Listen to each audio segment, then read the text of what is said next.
Mayong buntag na usab kanatong nga tanan. Nalay ko na usab ang Dios sa bago na pod nga adlaw, no? Good morning sa tanan natong mga kaigsuonan nga nagapaminaw sa ilang nga radio. And bisan pa man good morning sa atong mga onliners. And it's been long, no? Long time no see. Dugay-dugay na po ta since nakabalik ta sa atong radio ministry. So tungod tingali no sa kabisihon sa pag-eskwela, but praise the Lord for this wonderful day and wonderful opportunity, privilege nga gihatag niya sa toa nga kita karon magakauban na usab sa mubo lang nga panahon aron sa pagpamalandong sa pulong sa Ginoo. Good morning sa tanan natong mga kaigsuonan, tibuok Baganga nga naabtan ini nga signal sa atong radio, and bisan pa man sa atong mga kaigsuonan nga naka-monitor karon online, no? Labi na sa mga nagapang-share, nagapang-interact, nag-react, nag-comments. Good morning kaninyong tanan. Of this morning, mag-isgot kita kaning tema, Peace Through God, no? Kalinaw nga pinaagi sa Dios o kalinaw nga gikan sa Dios. Ato kini karon nga pag-isgutan. Now, if you have your Bible also, pwede ninyo kining ablihan sa inyong mga balay. Diya sa Romans chapter 5 verse 1. Romans chapter 5 verse 1 in English version, nagaingan ng Bible. Therefore, being justified by faith, we have peace with God through our Lord Jesus Christ. So let's pray. Our most gracious and loving Father Ginoo, kanimo karon nga buntag nagaday kami. We praise you, Lord, for your mercy, Ginoong Dios, o faithfulness among life, Amahan. And despite sa mga makasasala, Lord God, aniya pa kami this morning, buhi pa, Lord God, allow ni mo nga makaginhawa pa, Ginoo ka na ebidensya nga ikaw maluluyon ka na mo. And if it is not by your mercy, Lord, wala na mi karon, Ginoong Dios. And bisan pa man, Lord God, sa mong pagpamalandong, sa mong balaang pulong, Ginoo, we pray that you will continue to bless us, Lord. And I hope, Ginoong Dios, nga masabtan na mo kini sa mubo lamang nga panahon, Ginoo, nga aduna kami matun-an o at the same time, Lord, maaplikar na mo sa mga pagkinabuhi. Ginoo, we acknowledge that we are nothing apart from you, Lord, busa kaning tanan. Among ginatugyan diha kanimo, O Dios. O bisan pa man, Father God, I pray also that you will continue to bless sa mga nagapaminaw karon sa ilang radio o bisan pa man sa online. I pray, Lord, nga maging blessing kani nga message karon. Bless us, O Lord, and as we continue kinaw sa among pagtuon, ikaw mag-uban kanamo. In Jesus' name, Amen. Once again, good morning kanatong nga tanan. Peace through God. Now, hisgutan ta karon nga kabuntagon, no? Kaning ginatawag bitaw nga kalinaw or peace. Now, for sure, all of us nga gusto magkaroon og peace of mind, no? Walay tao nga ganahan nga gubot ang iyang mind, or walay tao nga ganahan nga gubot sa tuag yun, naga-desire yun ta nga magkaroon og peace. Now, whether we like it or not, no? This old world that we live, no? Kaning kalibutan nga tong gipuy-an karon is full of heartaches, pain, trials and tribulations. Now, it's only by the power of God that His children can have peace. You know what? Ang atong kalibutan karon is nagakaguliyang, no? Puno kini siya og mga heartaches and pain. Puno kini siya trials and tribulations. Now, in fact, kung nagatanaw ka mo sa balita, pastilan, paita, no, sa mga labi na sa mga tao, no, nga naabtan, naigo sa bagyong Paing, no, karon na napod ning bagyong Queenie. And you know what, kita mga taga-Baganga, no, we can relate to them, makarelate kita sa ilang anuman. Nakaagi ba yapon tag bagyo, no, 2012, no, December, nakaagi po tag bagyo, and we know kung unsa na siya kasakit nga, unsa na siya ka-tragic na experience nga kanang mabagyuhan. And of course, dili lamang ka na siya nag-refer sa bagyo nga literal. And of course, each one of us nakita yung mga storms in life. And you know what? It is only by the power of God nga magkaroon kita og peace of mind. Lisod kay ni siya og ang peace, lisod magkaroon og peace of mind. Especially kung naa ka nag-atubang ka og problems in life, lisod kay ni siyang kaning peace of mind. Now, but this morning, we will tackle about peace that comes from God. Kana bitaw kalinaw bitaw nga gikan gyud sa Dios o gi-offer nga sa Dios ug unsaon nato pag avail or kanang madawat kana siya nga peace. Now, peace through God. Number one is we have to recognize that Christ made peace. Mo gid na ang point, no? Si Jesus Christ, He made peace. Now, in Colossians chapter 1, verse 20, the ng Bible, and having made peace through the blood of His cross, by Him to reconcile all things unto Himself. By Him, I say, whether they be things in earth or things in heaven. Now, ingon ng Bible, nga si Jesus Christ nakahimo siya og kalinaw, no? Unsa man nga kalinaw? It is through the blood of His cross, by Him to reconcile all things unto Himself. Now, ani man gud siya. You know what? Dili man gud ang Ginoo mahimuot sa sala. Dili siya mahimuot sa sala. Dili siya malipay sa sala. And sin is seryoso ka na siya atubangan sa Dios. Now, kita no, pag makakita kita o kanang mga tao nga gipunish tungod sa ilahang sala, of course, muratag sometimes dili kay ta murag makaingon ta nga luoy kay na siya, no? No? Kaya nga naman, mubati tag kaluoy sometimes because we are sinners too. But in the sight of God, ang sala man God, kuan man God na siya kanang serious na siya atubangan sa Dios. Now, dili mahimuot ang Dios, no? Sa sala. And therefore, in order nga ang tao ma-reconcile sa Dios, and we know the fact that we are all sinners, ingon ang Bible, we are all sinners, and all are sinners and come short of the glory of God. There is none righteous, no, not one. Now, since tanantang makasasala, wala tay kalinaw, no? We are heading to hell. But praise the Lord, because Christ, no, naghimo siya pamaagi, no? He made peace through the blood of His cross. And tungod sa cross, tungod sa iyang dugo, tungod sa iyang kamatayon dito sa cross, pwede nato maangkon ang peace. O dili lamang ka ng peace nga ordinary peace, but also an eternal peace. And by Him to reconcile all things unto Himself. By Him, I say, whether they be things in earth or things in heaven. Now, Christ made peace. For sure, everyone wants peace. No? World leaders, church leaders, parents, children, no? Ikaw karon nga paminaw karon, for sure. Gusto kita kalinaw. Dili kita ganahan bitaw. Of course, hindi amot lang sa uban, pero ako personally, dili ko ganahan nang makabalita kog naay giyera, naay kasamok, because we want peace, no? Even the world leaders, gusto sila peace. And kung imong tan-awon bitaw, lisod kayo ang kinabuhi kung naatay mga gubot. No, even the church leaders wants peace. Gusto sa mga church leaders na naikalinaw. Even parents, no? Ang mga parents, magkakasaba na sila kung kasaba nila yung mga anak kung gubot kayo, no? Kaya nga naman, even parents gusto ng kalinaw. O kitang tanan, ikaw o ako gusto kita og kalinaw. And people strive for peace through every conceivable means. Dagkan kita'y pamaagi, no? Nga ma-maintain ang peace. However, Christ made peace by His death on the cross. Now, all who accept Him by faith may receive His peace. You know what? Ang tinuod lang yun nga naay kalinaw or naay peace katong mga tao nga naa na diha kang Kristo. And therefore, to those who didn't have Christ in their life, no? Mao nang dili tanang tao makaingon ka nga rest in peace, no? Because only those who are in Christ can receive eternal peace, no? And if you desire peace, igsoon. Kung hikala, kung gusto kang tinuod nga kalinaw, eternal peace, kana tinuod yun nga pahulay, no? Naara si Jesus Christ, no? All who accept Him by faith may receive His peace. And that is the peace through God. Now, dili lamang kadto, but number 2, Christ preach peace. Giwalay sa Ginoong Kristo ang kalinaw, no? In Ephesians chapter 2 verse 17 ng Bible, and came and preached peace to you which were afar off, and to them that were nigh. Now, igsoon ato makita sa verse, no, nga kung imong tanaw ng context, si Jesus Christ ang refer ani, wherein Christ preach peace.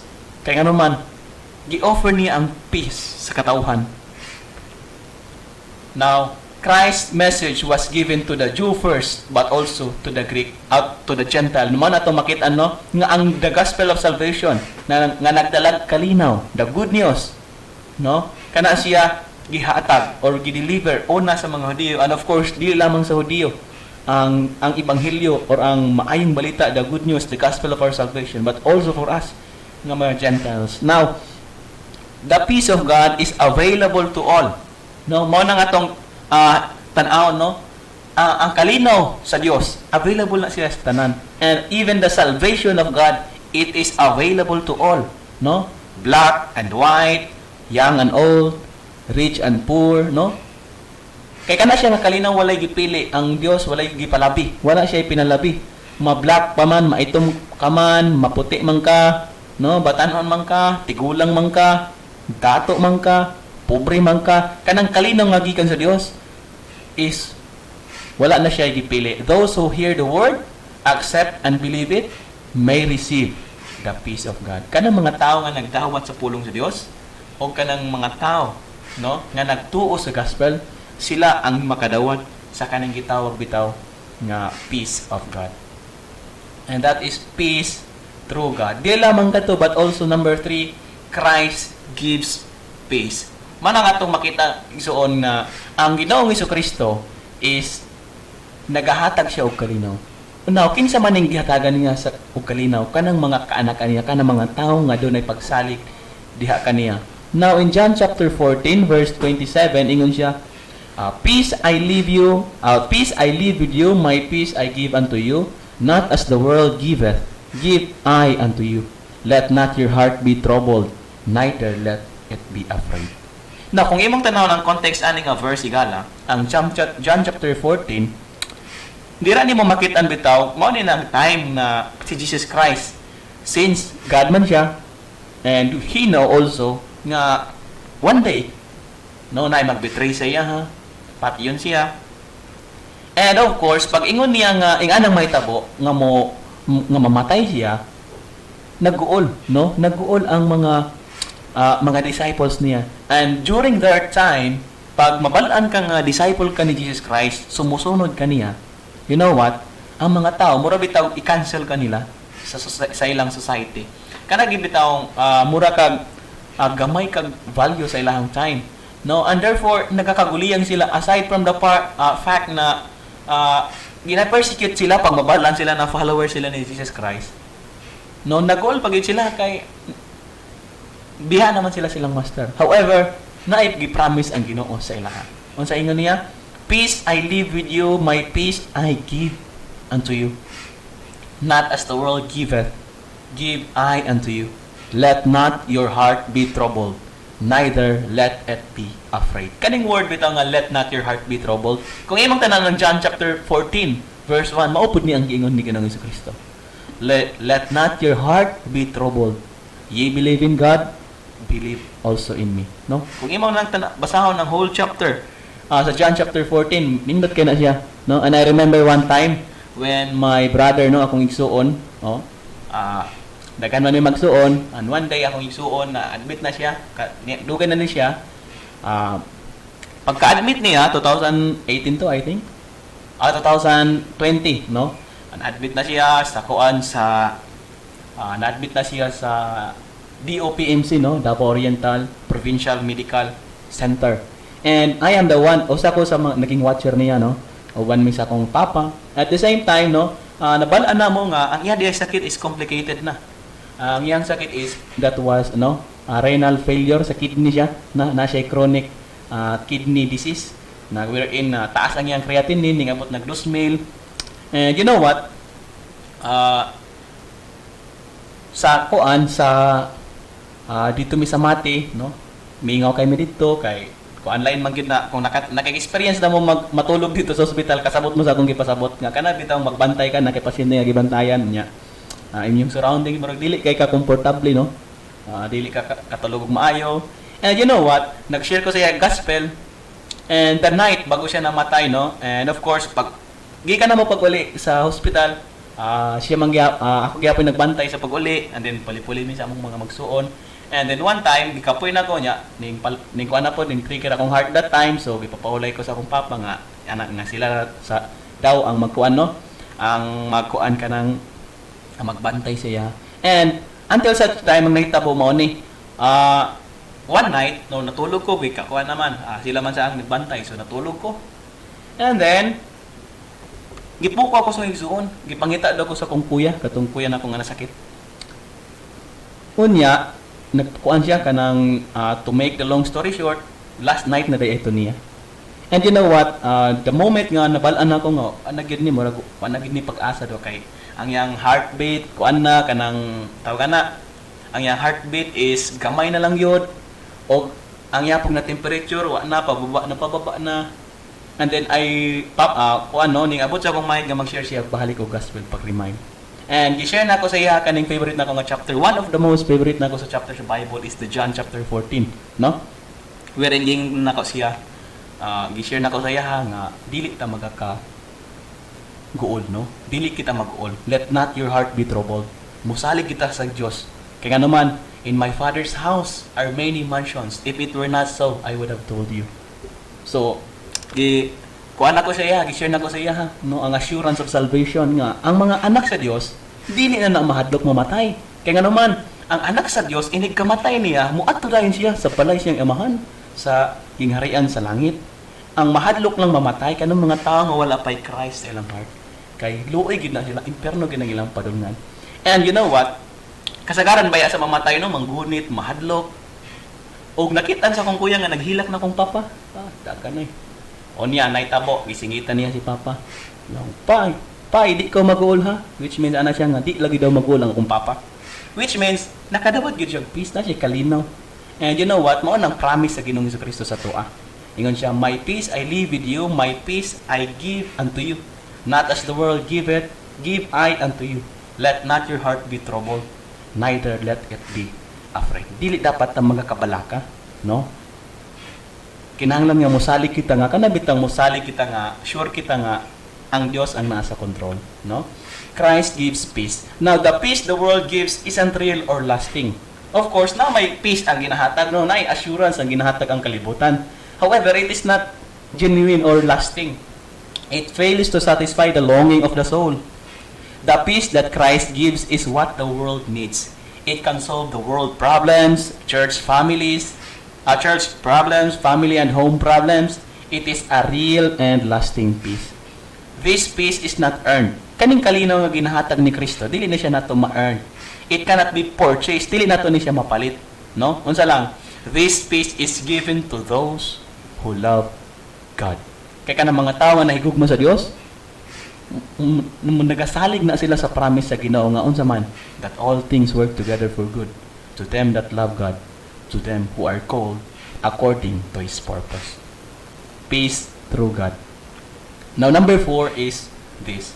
Christ is our peace. As a believer, as a Christian, wala na to gibutang ang atong peace, ang atong assurance sa kalibutan dapat as a believer.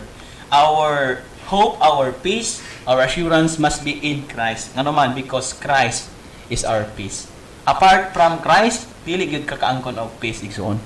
Kung nangita ka karon og kalinaw sa kinabuhi, di gyud ka kaangkon na kung dili pinagi ni Kristo. Kaya nga ng Ephesians chapter 2 verse 14, ingon siya, for He is our peace, who hath made both one and hath broken down the middle wall of partition between us. Unsa yun niya dire? For He is our peace. Now, no wonder nga nung ang atong kinabuhi is gubot, dili siya peaceful, because sometimes, no? Sometimes atong kinabuhi, dili si Jesus Christ ang gihimo natong source of peace. Dili, wala nakabutang ang atong focus, wala ta nagatutok diha sa Ginoong Jesucristo. Sometimes nagatan-aw ta sa atong isig katao. Sometimes nagatan-aw ta sa atong kaugalingon. Sometimes nagatan-aw ta sa mga laing tao. However, my friend, it is very clear, no? Na kung magtan-aw ta sa atong kaugalingon o sa laing tao, ma-discourage gyud ta og dili ta maging peaceful. Kaya nga naman, kuan ba ang tao? Changing ba ang tao? Nagakabag-o, no? Dili ta perfect. However, if Christ is our peace, if Christ is your peace, no? Dira nimo gibutang imong faith, ang imong assurance, ang imong hope. Kaya na what, di jud ka mabigo. Di ka ma-discourage. Now, to have true peace, we must have Christ, for He is our peace. No? Again, let me repeat. Listen up now. Christ is our peace. Since si Kristo man ang atong kalinaw, therefore, kung gusto ka tinuod nga kalinaw, kinahanglan naa kay Kristo sa imong kinabuhi. Kaya nga man siya man good ang atong kalinaw. If we are to have His peace, He must have us. We must give all to Him. No? Atong ihatugyan diha kaniya, no? Ang tanan. Our plans, our will, our future. Sometimes man God, sa atong life, murag kita ang nagbuot ba? Wala na nato gi-surrender sa Dios. And no wonder, sometimes sa atong life, nagkakapakyas kita.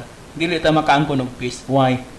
Kay moto kita sa dili, kung kita ang magbuot-buot sa atong life, mupalpak kita. And therefore, our duty as a believer of Christ, as a follower of Christ, no, we ought to give all to God. Our plans, our will, our future. And by that, makaangkon kita peace of mind. Nga, unsa man na siya nga peace of mind, kana bitawng naatay assurance nga whatever happens to me, dili na mahitabo unless i-allow na siya sa akong master. Now, that is the peace through God. So, ganito, peace through God is, number 1, Christ made peace. Remember, si Jesus Christ, ang nagahimo siya, nahimo niya ang peace, siya ang author. Christ preached peace, no? Giwali niya ang kalinaw. Christ gives peace, no? Muhatag siya kalinaw, at the same time, Christ is our peace. Kung nagapangita kag kalinaw, naara si Kristo Jesus, no? Now, the conclusion is this: no Christ, no peace.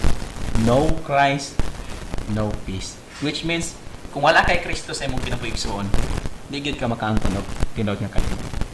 No, mao nang moingon bitaw ta nga rest in peace, no? However, kung kana siya nga tawo walay Kristo sa iyang kinabuhi, di gid siya kaangkon og tinod nga peace. Makaangkon siya wrath of God. Ang igsuon, igrab na ko ni nga pribilehiyo nga mag-share sa mo gospel sa makadyot. Kung mamatay ikaw karon, sure na ba ka nga makaangkon kag tinuod nga peace? Or are you 100% sure that you will rest in peace? Now, kung dili pa kay igsuon sigurado sa imong salvation, now this is the right time nga ma-sure na nimo. No? Remember nga kitang tanan makasasala. Og tungod sa sala ingon ng Bible, all have sinned and come short of the glory of God. Og tungod sa sala dili kita makaadtog langit, og kay dili man tampa adtog langit tungod sa sala, asa ta paingon? Kung imong basahon ng Revelation chapter 21 verse 8, nayon siya dito nga padulong ta sa impierno. And however, my friend, again atong nasabtang karon sa atong lesson, no? Nga nag-offer ang Ginoo og peace. Salvation. Paano na karon? Ang nahitabo is ang bayad sa atong sala is kamatayon. And therefore 2000 years ago, God become man in the flesh, in the person of the Lord Jesus Christ. Gituon man niyang kasuguan nga di nato matuman. At the same time, since ang bayad sa atong sala is kamatayon, nagpakamatay siya. Gilubong apan sa katulukado na banhaw, pagpamatuod nga pwede na nimo maangkon ang tinuod nga eternal peace. Kung dili pa ikaw sure sa imong salvation, no? Hinumdumi lamang nga ang kaluwasan lisod apan tungod ni Ginoong Jesucristo nahimo kining sayon. Imo lang buhaton is all you have to do is to repent as a sinner. Imong angkonon nga kita makasasala, no? Ikaw ug akong makasasala o imong saligan si Kristo Jesus sa imong kinabuhi. And then kung willing ka, ang last nimo buhaton is you have to call upon the name of the Lord so that you will be saved. Imong tawgon ang Dios. Which means kinahanglan nga i-confess nimo or isulti nimo sa Dios nga ikaw mosalig kaniya. And probably maygon ka nga, Brad, gusto unta ko mudawat kang Kristo Jesus. Ang gusto na ko siya angkonon sa akong kinabuhi para magkaroon kog kalinaw. However, wala ko kabalo unsahon nako na. Now, kung gusto ka nga dawaton si Kristo karon sa imong kinabuhi, no? Imong buhaton is all you have to do is to pray this simple prayer, no? And remember, kani nga prayer din mo kaluwas sa imo sa impierno. Kun dili mo niyang pamaagi nga mo express ikaw og pagsalig nimo, no? I-confess nimo nga si Kristo Jesus na ang imong Ginoo ug manluluwas. Kung gusto ka mo dawat kang Kristo karon, pwede nimo kani i-pray. Inang Ginoo. Ginoo, naginulsol ako isip usa ka makasala. Ako mosalig nga si Jesus Dios nga nagpakamatay, gilubong ug nabanhaw aron ang iyang dugo mao'y makahugas sa akong sala, dili ang akong buhat. Salamat sa libre nga kaluwasan. Sa pangalan ni Jesus. Amen.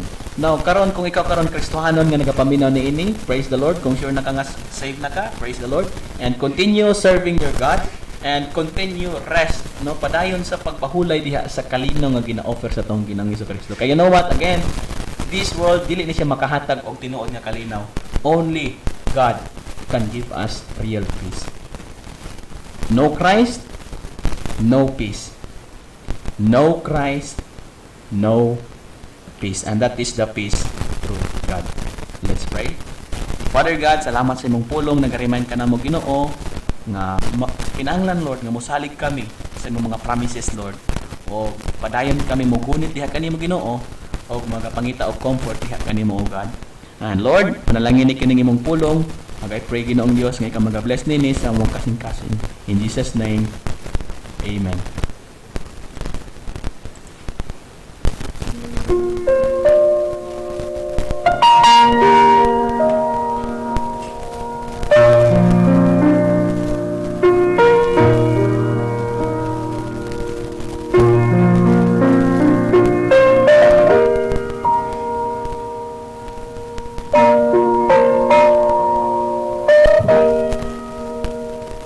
Now this time no, maadto kita sa itong prayer time.